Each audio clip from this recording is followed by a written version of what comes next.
GAT पढ़ना है या नहीं पढ़ना है, सबसे बड़ा सवाल बच्चे के मन में ये होता है। किस प्रकार से ये मुझे हेल्प करता है, किस प्रकार से मुझे ये ऊपर लेकर के जाता है और मेरे सिलेक्शन के चांसेस को 100% बनाता है। कैसे एक बिगनर बच्चा, नया बच्चा जीएटी को पढ़े और किस तरह से वो अपने एग्जाम में फाइनल सिलेक्शन तक पहुंच सके। तो सबसे पहले हम इस वीडियो में बात करेंगे जीएटी जो है उसका क्या सिलेबस है, क्या उसके लिए बुक्स चाहिए और क्या ये सबको पढ़ना है, सबके लिए मैंडेटरी है और क्या इसकी प्रिपरेशन स्ट्रेटेजी यहाँ पर होनी चाहिए। तो दोस्तों, अगर सीयूटी 2026 एग्जाम देने वाले हो और इस चीज़ के लिए परेशान हो कि जीएटी को पढ़ा जाए या नहीं पढ़ा जाए या फिर कैसे उसकी तैयारी की जाए और मुझे जीएटी पढ़ना है या नहीं पढ़ना है, सबसे बड़ा सवाल बच्चे के मन में ये होता है। किस प्रकार से मुझे हेल्प करता है, किस प्रकार से मुझे ये ऊपर लेकर के जाता है और मेरे सिलेक्शन के चांसेस को 100% बनाता है, इस पर पूरी बातचीत करने वाले हैं। कैसे एक बिगनर बच्चा, नया बच्चा जीएटी को पढ़े और किस तरह से वो अपने एग्जाम में फाइनल सिलेक्शन तक पहुंच सकता है। नमस्कार दोस्तों, मेरा नाम है अमित शर्मा, आप लोगों का जनरल एप्टीट्यूड टेस्ट एजुकेटर आपका स्वागत करता हूं। जितने बच्चे भी नए हैं चैनल पर, मेक श्योर चैनल को सब्सक्राइब जरूर कीजिएगा। यहाँ पे आपको जीएटी की और सभी फ्री क्लासेस भी रेगुलरली अवेलेबल होती रहती हैं।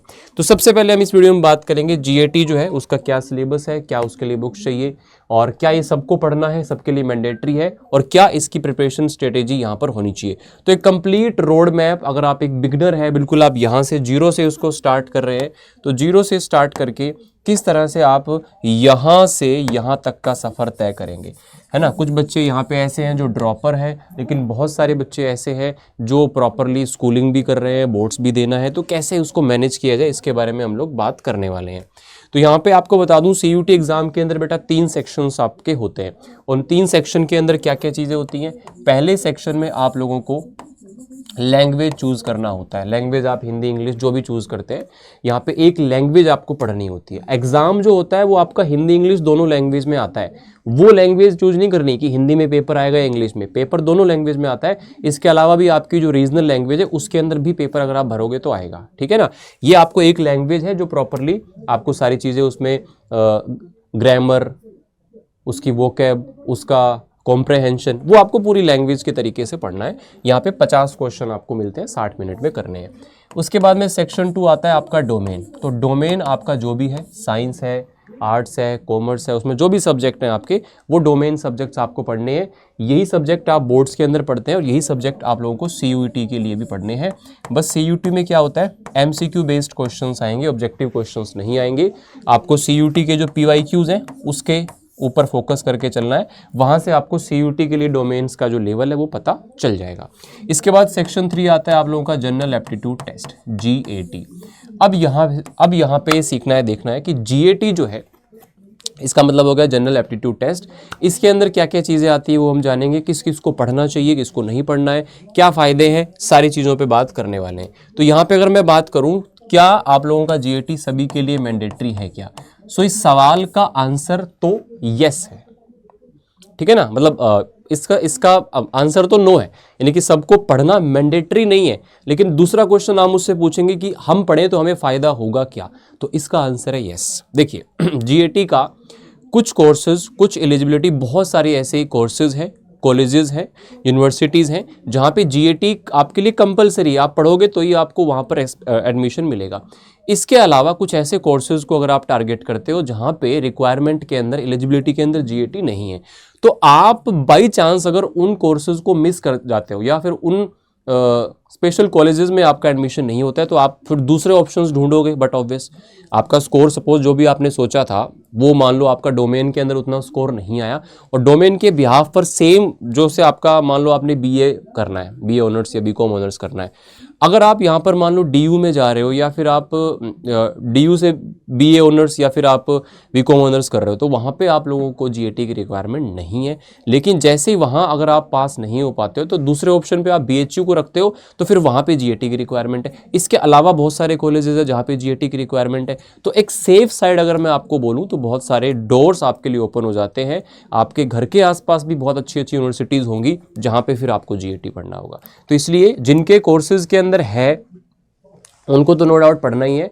जिनके पास में जो कोर्स टारगेट है वहाँ नहीं भी है, तब भी वो अगर इसको पढ़ेंगे तो उनको बेनिफिट इसका at the end of the day होता है। अगर डोमेन आपका कहीं ना कहीं आपको धोखा दे देता है तो ये आपके लिए काम करता है। अब कौन से ऐसे कोर्सेज हैं, जैसे मान लो मैं दिल्ली यूनिवर्सिटी की बात करूँ, कॉमर्स वाले बच्चे हैं, BBA करना है, BMS करना है, BE करना है, या फिर BCom प्रोग्राम करना है, तो वहाँ पे भी आप लोगों को GAT की रिक्वायरमेंट पड़ेगी। दिल्ली यूनिवर्सिटी आप साइंस के स्टूडेंट हो, आपको BTech करना है, ठीक है, आपको GAT पढ़ना ही पड़ेगा। आपको यहाँ पर BSc करना है होम साइंस में, आपको GAT पढ़ना ही पड़ेगा। आपको वोकेशनल कोर्सेज कोई भी करने, जैसे सॉफ्टवेयर डेवलपमेंट है, बैंकिंग है, हेल्थ केयर है, तो इन BVO कोर्सेज में भी आपको GAT पढ़ना ही पड़ेगा। ये तो वो है जहाँ पे पढ़ना ही पड़ेगा, ठीक है। इसके बाद DU में अगर आप आर्ट्स के बच्चे हो, आपको BA जर्नलिज्म करना है, BA प्रोग्राम करना है, BA multimedia and mass communication करना है, यहाँ पे GAT आपकी रिक्वायरमेंट है, आपको पढ़ना पड़ेगा। अगर आप बात करें बनारस हिंदू यूनिवर्सिटी की, तो मैक्सिमम कोर्सेज में यहाँ पे भी आपको GAT पढ़ना ही पड़ता है। आप यहाँ पे देख पा रहे हो, BA ऑनर्स करना है, BCom ऑनर्स करना है, BA LLB, ये आपका टॉप रेटेड कोर्स है। BHU से BA LLB करना इज़ अ ग्रेट थिंग, ठीक है। उसके बाद में BA ऑनर्स करना है सोशल साइंस में, तो यहाँ पर भी आपको रिक्वायरमेंट रहती है। JNU से आपका स्पेशली जो है लैंग्वेज के लिए बच्चे वहाँ पे जाते हैं, जैसे आपने लैंग्वेज करनी है, French, German, Russian, BSc honours करना है आपने, तो इस तरह से आप लोगों को यहाँ पे GAT की रिक्वायरमेंट होती है ना, मैक्सिमम कोर्सेज के अंदर। उसके बाद में हम बात करते हैं, अच्छा इसके अलावा अगर आपका कोई भी टारगेट है, सर मैंने तो ये करना है, वो तो आपका GAT का रिक्वायरमेंट है ही नहीं। अगर नहीं है तो अभी आप चेक करोगे ना, मैंने यहाँ पे सबका नहीं लगाया, मैंने सिर्फ 2-3 यूनिवर्सिटीज़ का लगाया एक आइडिया लगाने के लिए। अगर आप चेक करोगे, कैसे चेक करोगे, आप CUT.NT.AC.in पर जाओगे, यूनिवर्सिटी वाला कॉलम आएगा, क्लिक करोगे, उसके बाद में सेंट्रल, स्टेट, डीम्ड, प्राइवेट सभी यूनिवर्सिटीज़ की एलिजिबिलिटी कोर्स वाइज दी हुई है। एक ही कोर्स की एलिजिबिलिटी अलग अलग यूनिवर्सिटीज़ के अंदर अलग अलग होती है, ध्यान रखना। तो आप सभी को चेकआउट करो, देखो आराम से, देन आप डिसाइड करना कि आपको किस किस को चीज़ों को पढ़ना है। अब GAT के लेवल की बात करें तो 2022 में एग्जाम शुरू हुआ था, 2025 तक ये गया, अभी लास्ट जो हुआ है 2022 में लेवल एक डिसेंट लेवल था, 23 में थोड़ा सा लेवल अप देखने को मिला, 24 में भी एक कहीं ना कहीं हाइक आपको देखने को मिली, लेकिन बहुत ज़्यादा डिफरेंस नहीं आया था। अगर मैं 2022 से 2023 और 23 से 2024 में देखूं, और 2024 से 2025 के अंदर अगर मैं जाता हूं तो एक ड्रास्टिक चेंज आपको देखने को मिला था। ड्रास्टिक चेंज होता है प्लस वाला, मतलब लेवल अचानक से बढ़ गया था। जैसे GAT की बात करूं तो यार क्वांट में बहुत सारे टॉपिक ऐसे हैं जिन पे लास्ट 3-4 साल में सवाल ही नहीं आए थे, या आया था तो छोटा मोटा क्वेश्चन आया था। ऐसे ऐसे देखो 50 क्वेश्चन आपको मिलते हैं GAT के अंदर, ऐसे ऐसे भी कई शिफ्ट आई है। वैसे क्या होता है, जनरली 15-20 क्वेश्चन क्वांट से, रीजनिंग से और GS से, 3 पोर्शन होते हैं, लेकिन क्वांट के अंदर 40 प्लस क्वेश्चन एक एक शिफ्ट के अंदर आए हुए हैं। ऐसी शिफ्ट भी दे रखी है NTA ने CUT में, और उसमें भी कैलकुलेटिव क्वेश्चन, लेंदी क्वेश्चन और आपके एडवांस मैथ्स के पूरे कॉन्सेप्चुअल क्वेश्चन दे रखे हैं। तो वहाँ पे इसीलिए मैं आपको बता दूं, जो टॉपर था GAT के अंदर आशुतोष जोशी है ना, अड्डा 247 का स्टूडेंट है, मेरा GAT का स्टूडेंट है, उसने 203.36 नंबर उसने स्कोर किया, ये बच्चा है ना। तो टॉपर के 203 नंबर आए थे। अब आप सोच लो कि लेवल था एक्चुअल में, और 26 में हो सकता है कि उसको बढ़ा दिया जाए और भी, और हो सकता है कि इसकी एलिजिबिलिटी सब कोर्सेज में लागू कर दी जाए, जिस तरह से वो GAT को ऊपर लेकर के आ रहे हैं। तो ये चीज़ें हो सकती है। ये इसका पॉडकास्ट है, आप जाकर के देख सकते हो, है ना। ऑल ओवर इसका जो है टॉप रैंक इसने लाया था, इंडिया टॉपर था, 203.36 नंबर थे इसके, ठीक है। तो ये मुझसे ही GAT पढ़ा हुआ है। अब जनरल एप्टीट्यूड टेस्ट में सिलेबस क्या होता है, क्वांट पढ़ना है, लॉजिकल रीजनिंग पढ़ना है, आपका GS पढ़ना है। अगर मैं बात करूँ यहाँ पे क्वांट की, कैलकुलेशंस आपको अच्छी रखनी है, परसेंटेज, प्रॉफिट लॉस, इंटरेस्ट, ठीक है, रेशो, एज, पार्टनरशिप, मिक्सचर, ये सारे वही टॉपिक है जो आपने 8th-9th में पढ़ रखे हैं, 7th-8th में पढ़ रखे हैं। नंबर सिस्टम पे इस बार अच्छे अच्छे क्वेश्चन देखने को मिले, यानी कि बढ़िया लेवल के, LCM, SCF, simplification, time work, pipe tank, time speed, boat and stream, average, और उसके बाद में आपका आ जाता है एडवांस मैथ्स। ज्योमेट्री में अच्छे क्वेश्चन, मेंसुरेशन में इस बार धमाकेदार क्वेश्चन मिले जो कि कॉन्सेप्चुअल थे। एक एक सवाल के अंदर 4-4 क्वेश्चन पूछ रखे हैं भाई साहब, मिलान करने वाले, मैचिंग करने वाले, तो अच्छा लेवल था। ट्रिगो के क्वेश्चन अच्छे थे। हाइट एंड डिस्टेंस पे पहले एक आध क्वेश्चन आता था छोटा मोटा, इस बार हर शिफ्ट में एक दो क्वेश्चन अच्छे लेवल के आए थे। स्टैट्स में अच्छे क्वेश्चन थे, और पूरा का पूरा मामला बिगाड़ दिया था लोगों का परमुटेशन कॉम्बिनेशन ने, ऐसे ऐसे क्वेश्चंस यहाँ से आए थे। तो पूरा ये एडवांस वाला पोर्शन पे भी आपको क्वेश्चन पूछे जाते हैं, ठीक है। उसके बाद में रीजनिंग एक नया सब्जेक्ट होता है, आपके लिए नया होता है, आपने नहीं पढ़ा होता स्कूलिंग वगैरह में, तो एक इंटरेस्टिंग है और स्कोरिंग पोर्शन है। क्वेश्चन यहाँ से आपको 50 में से 15 के आसपास, 20 के आसपास, कुछ शिफ्ट में 10 भी आते हैं, 12 भी आते हैं, लेकिन 15 एवरेज मान के चलो, एवरेज क्वेश्चंस आते हैं। और ये आपका स्कोरिंग सब्जेक्ट होता है, अच्छे खासे क्वेश्चंस यहाँ से आप कर सकते हो और आप अपने आप को ऊपर लेके जा सकते हो। कैलेंडर क्लॉक, एक एक दो दो क्वेश्चन यहाँ से आते हैं। क्यूब डाइस हो गया, ब्लड रिलेशन हो गया, उसके चाचा के मामा के ताऊ का, वो सब। डायरेक्शन वाला, दाएं मुड़ा बाएं मुड़ा, इधर गया उधर गया। रैंकिंग, वो ऊपर से इतने नंबर पे है, ये इतने से उतने नंबर पे, वो वाला हो गया। नंबर सीरीज, आपको उसका पैटर्न पकड़ना होता है। मिसिंग नंबर हो गया, ठीक है। उसके बाद में अल्फ़ाबेट टेस्ट है, ABCD की लैंग्वेज आपको नंबरिंग याद करनी है, एनालॉगी, क्लासिफिकेशन और ये सारी चीज़ें होंगी आपकी। उसके बाद में आप लोगों का काउंटिंग ऑफ फिगर हो गया, सिलोग हो गया, नॉन वर्बल वाला पार्ट हो गया, सीटिंग अरेंजमेंट। हर टॉपिक से ऑलमोस्ट आपको क्वेश्चन देखने को मिलता है, तो ये एक स्कोरिंग पोर्शन हो जाता है। तो देखो, जो बच्चा भी यहाँ पर क्वांट और रीजनिंग को अच्छे से तैयार कर लेगा, देखो आपको टॉपर बनना है या आपको अच्छा स्कोर लाना है ना, तो क्वांट रीजनिंग में टारगेट करो कि यार एक भी क्वेश्चन गलत नहीं होना चाहिए। जैसे हमारा जो टॉपर था, एक भी क्वेश्चन उसका क्वांट रीजनिंग में गलत नहीं था। GS उसकी अच्छी थी, लेकिन GS हर बच्चे की अच्छी नहीं होती है, क्योंकि GS में एक बड़ा पोर्शन कवर करना पड़ता है। इतनी सारी चीज़ें, आप बोर्ड्स भी पढ़ रहे हो, आपको क्वांट पढ़ना है, आपको इंग्लिश पढ़नी है, आपको रीजनिंग पढ़नी है। GS के अंदर फिर कई 5-6 जो है सब्जेक्ट होते हैं। सबसे पहले इसमें स्टैटिक जीके हो गया, करंट अफेयर्स हो गया, या फिर मिसलेनियस हो गया। तो तीनों से ही क्वेश्चंस आपको देखने को मिलते हैं। तो GS में मैं बता दूं आपको, स्टैटिक जीके में आपका जियोग्राफी हो गया, हिस्ट्री हो गया, पॉलिटी हो गया, इकोनॉमिक्स हो गया, साइंस एंड टेक हो गया, एनवायरनमेंट एंड इकोलॉजी हो गया, आर्ट एंड कल्चर हो गया। तो यहाँ से क्वेश्चंस आपको देखने को मिलते हैं, है ना। और उसके बाद में करंट अफेयर्स हो गया आपका। करंट अफेयर्स में आपका नेशनल न्यूज़ हो गया, इंटरनेशनल न्यूज़ हो गया, स्पोर्ट्स इवेंट्स हैं, गवर्नमेंट स्कीम्स हैं, डिफेंस एंड मिलिट्री एक्सरसाइज हैं, इंपॉर्टेंट डेज एंड थीम्स हैं, साइंस एंड टेक्नोलॉजी के जो डेवलपमेंट हैं, बैंकिंग एंड फाइनेंशियल अपडेट्स जो है। तो ये सारी चीज़ें आप लोगों को करंट अफेयर्स के अंदर कवर करनी होती है। इसके बाद में मिसलेनियस के अंदर बहुत सारे टॉपिक्स आते हैं, लाइक इंपॉर्टेंट ऑर्गेनाइजेशंस हैं आपकी, WTO, IMF वगैरह, है ना। इंडियन स्टेट्स के कैपिटल क्या है, उनके CM कौन है, गवर्नर्स कौन है, अपनी जो नेबर कंट्रीज़ हैं उनमें क्या है ना। सब कंट्रीज़ के प्रेसिडेंट हैं या प्राइम मिनिस्टर्स हैं, क्या करेंसी है उनकी, ये बेसिक इन्फॉर्मेशन आपको पूछी जाती है। तो ये पूरा का पूरा आप लोगों का यहाँ पर हो जाता है। अब मैं बात करता हूँ किस तरह से आपको GAT की तैयारी करनी है। अगर आप अब से शुरू करते हैं, या आप जुलाई मिड से या जुलाई से या अगस्त से आप शुरू करते हैं, तो आपका पहला फेज जो होना चाहिए वो कहाँ से स्टार्ट होना चाहिए। पहला फेज आपका आएगा जुलाई से सितंबर तक, या इसको आप अक्टूबर तक भी लेके जा सकते हो, ठीक है। तो लगभग 3 से 4 महीने में एक बार आपको पूरा का पूरा सिलेबस खत्म करना है, गो थ्रू करना है, बहुत डीप नहीं जाना, एक बार पूरा सिलेबस आपको पढ़ना है ना। कैसे पढ़ना है उस पर भी हम बात करेंगे। तो आपका जो फाउंडेशन है, मतलब एक बार आपने पूरा सिलेबस देख लिया, एक बार आपने सारे टॉपिक कवर कर लिए, हाँ आगे हम उसके ऊपर आते हैं। देन उसके बाद में आप लोगों का अक्टूबर के बाद में, अक्टूबर नवंबर दिसंबर मान लो, या फिर अक्टूबर तक आपका सिलेबस होता है तो नवंबर दिसंबर मान लो, तो लगभग 2 से 3 महीने में आपको क्या करना है, बहुत ज़बरदस्त तरीके से रिवीजन करना है। और ये बहुत इंपॉर्टेंट पार्ट होता है, क्योंकि इसके बाद जो बोर्ड्स वाले बच्चे हैं उनका जो बोर्ड्स का प्रेशर है वो स्टार्ट हो जाएगा। तो इसमें आपको जितने भी चैप्टर आपने पढ़े हैं ना, चैप्टर वाइज आपको हर एक प्रैक्टिस उस पर, हर एक चैप्टर पे प्रैक्टिस करनी है। अगर आपने डोमेन पढ़े हैं तो आप लोगों को MCQs करने हैं, जो आपके डोमेन्स हैं, CUT के जो पूछे हुए क्वेश्चन हैं। अगर आपने GAT पढ़ा है तो GAT में भी आपने जैसे रीजनिंग पढ़ा, क्वांट पढ़ा, तो चैप्टर वाइज 30-30, 40-40, 50-50 क्वेश्चंस आपको हर चैप्टर पे करने हैं। मटेरियल का मैं आपको बता दूंगा कहाँ से लेना है, ठीक है। उसके बाद में जनवरी से मार्च, जो बच्चा बोर्ड वाला है उसका थोड़ा सा ये होता है कि जनवरी और फरवरी ये उसका बोर्ड्स के ऊपर फोकस होता है, क्योंकि इस समय पे उसके एग्जाम्स होते हैं। जो बच्चा ड्रॉपर है उसका जनवरी से मार्च तक पूरा का पूरा जो फोकस है वो कंप्लीट CUT के ऊपर होना चाहिए। इसमें क्या करना है, आपको फुल लेंथ मॉक टेस्ट लगाने हैं।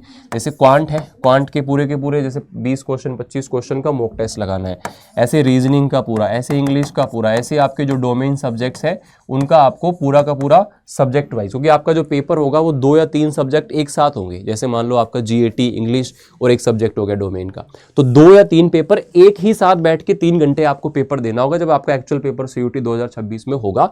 तो इसलिए आप लोगों को एक अपने प्रैक्टिस और पकड़ बनानी है आपको कि आप एक साथ बैठ के उस पूरे पेपर को सॉल्व कर पाओ। तो ये बहुत सारे बच्चे इसके लिए भी वो नहीं हो पाते हैं।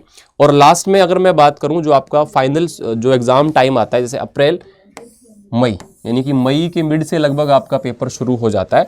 इसमें आपको फाइनल रिवीजन करने हैं। फाइनल रिवीजन के लिए आपको शॉर्ट जो अपने नोट्स हैं वो किस तरह से बनाने हैं ताकि वो लास्ट में आपको काम आए। और आपको complete full length mock test लगाने हैं, आप क्वांट रीजनिंग का एक साथ लगा रहे हो या आप ओनली क्वांट और ओनली रीजनिंग का लगा रहे हो, तो आपको यहाँ पर स्पीड और एक्यूरेसी के ऊपर फोकस करना है। स्पीड और एक्यूरेसी जो है आप लोगों की यहाँ पर निकल करके आएगी, क्योंकि आपने सिलेबस पढ़ लिया पहले फेज में, फिर आपने उसका चैप्टर वाइज रिवीजन कर लिया, देन आपने सेक्शनल क्वांट पूरा रीजनिंग पूरा इस तरह से आपने क्वेश्चंस कर लिए। अब आपका फाइनल टाइम आता है और इस टाइम तक आते आते आप एकदम परफेक्ट हो जाते हो, आपको कॉन्फिडेंस आने लगता है। ठीक है, अगर आप स्कूल में जाते हो तो डेली 1 से 2 घंटा जीएटी के लिए निकालिए, शाम के समय सुबह के समय कभी भी, ज़्यादा नहीं तो 1-1.5 घंटा कम से कम, है ना। एक आध लाइव क्लास देख ली और अपना आधा घंटा उस पर काम कर लिया। अभी आपके पास में टाइम है, बोर्ड्स का उतना प्रेशर नहीं है, तो अभी से करोगे तो लास्ट में प्रेशर कम पड़ेगा। मैक्सिमम बच्चे क्या करते हैं, बोर्ड्स का पेपर देने के बाद शुरू करते हैं, बहुत टाइम हो जाता है उस टाइम तक और लोग आगे निकल चुके होते हैं। ठीक है, तो आपके पास में 2 सोर्सेज है, यूट्यूब से या पेड क्लासेस से आप इनको एप्लीकेशन, पेड की जगह मैं लिखता हूँ एप्लीकेशन बैचेस। देखो यूट्यूब से भी बहुत बच्चे प्रिपरेशन करते हैं बेटा, अगर आपका बेसिक ठीक ठाक है, बेसिक आपका स्ट्रॉन्ग है, एक बार आपने क्वांट रीजनिंग वगैरह थोड़ा बहुत पढ़ा हुआ है, आपको आइडिया है, और आप यूट्यूब से पढ़ करके, क्योंकि यूट्यूब पे क्या होता है उतना डिटेल्ड और सिस्टमेटिक कंटेंट कई बार नहीं आ पाता है, हमारी लिमिटेशंस होती है, तो उतना डिटेल्ड नहीं जा पाता है क्योंकि बच्चा भी उतना सीरियस वहाँ पे नहीं होता है ना। और उसके अंदर आपको प्रॉपर क्वेश्चंस करने के लिए, प्रैक्टिस करने के लिए नहीं मिल पाता है, प्रॉपर मटेरियल नहीं मिल पाता, और सबसे बड़ी बात आपको डाउट्स के लिए वहाँ पे जो है एक प्रॉपर यूट्यूब पे कनेक्शन नहीं बन पाता, क्योंकि हम वहाँ पे डाउट वगैरह सॉल्व नहीं करा पाते क्योंकि बच्चे ज़्यादा होते हैं और उस तरीके से वो मैनेज नहीं हो पाता है। या कहें कि आप लोगों का प्रॉपर बैच टेस्ट नहीं हो पाता है, मॉक टेस्ट नहीं हो पाता, तो ये सारी चीज़ें जो है आपको एक सिस्टमेटिक कॉन्टेंट के साथ मिल जाती हैं एप्लीकेशन बैचेज़ के अंदर। तो मैं ये बोलूँगा अगर आप बिगनर हो, बिल्कुल आपको ज़्यादा सीयूटी के बारे में नॉलेज नहीं है, जीएटी के बारे में भी आपको नहीं पता, तो आपको प्रॉपर एक एप्लीकेशन बैच लेना चाहिए और उसके अंदर प्रॉपर डिटेल में आपको स्टडी करनी चाहिए, उसमें आपको सारी चीज़ें पॉइंट टू पॉइंट बताई जाती है। और अगर आपका बेसिक ठीक ठाक है, आप YouTube से पढ़ करके अपने प्रीवियस ईयर क्वेश्चंस को प्रॉपरली सॉल्व कर पा रहे हो, आपका मोटिवेशन बना हुआ है, आप एक अच्छे माहौल के अंदर पढ़ाई कर पा रहे हो, तो आप यहाँ से भी कंटिन्यू कर सकते हो। इसमें आप बुक्स जो है वो अड्डा 247 के स्टोर से लेकर के उन बुक्स को आप सॉल्व कर लीजिएगा। ठीक है, तो दोनों तरीके आपके पास में है। तो यहाँ पर ये कुछ स्टूडेंट्स के रिएक्शंस हैं जिनको जीएटी मैंने लास्ट टाइम पढ़ाया था।